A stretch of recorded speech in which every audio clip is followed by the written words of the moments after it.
So guys, first in your Clownfish settings, make sure that you have your correct microphone selected.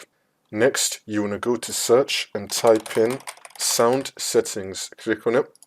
And now once you're on this, you want to scroll down and then click on more sound settings. Once this comes up, you want to go to the recording tab. Now you want to find your microphone. You want to find the same microphone that you've selected in the Clownfish sound settings. Make sure that that microphone has been set as a default device. If you don't see that microphone, then you want to right click on the white space. Make sure you have show disabled devices ticked and show disconnected devices also ticked. You should now be seeing your microphone. Make sure that it's a default device. So if it's not default, you want to right click on it. It will then be telling you to set it as a default device. Then the green tick will appear right here and it should be saying default device. Now you want to double click on it. You want to go to levels.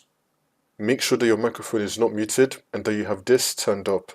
Next, you want to go to the advanced tab and you want to find exclusive mode.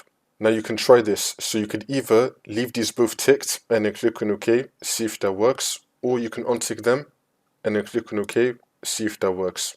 If it's not working for both though, you want to leave this ticked.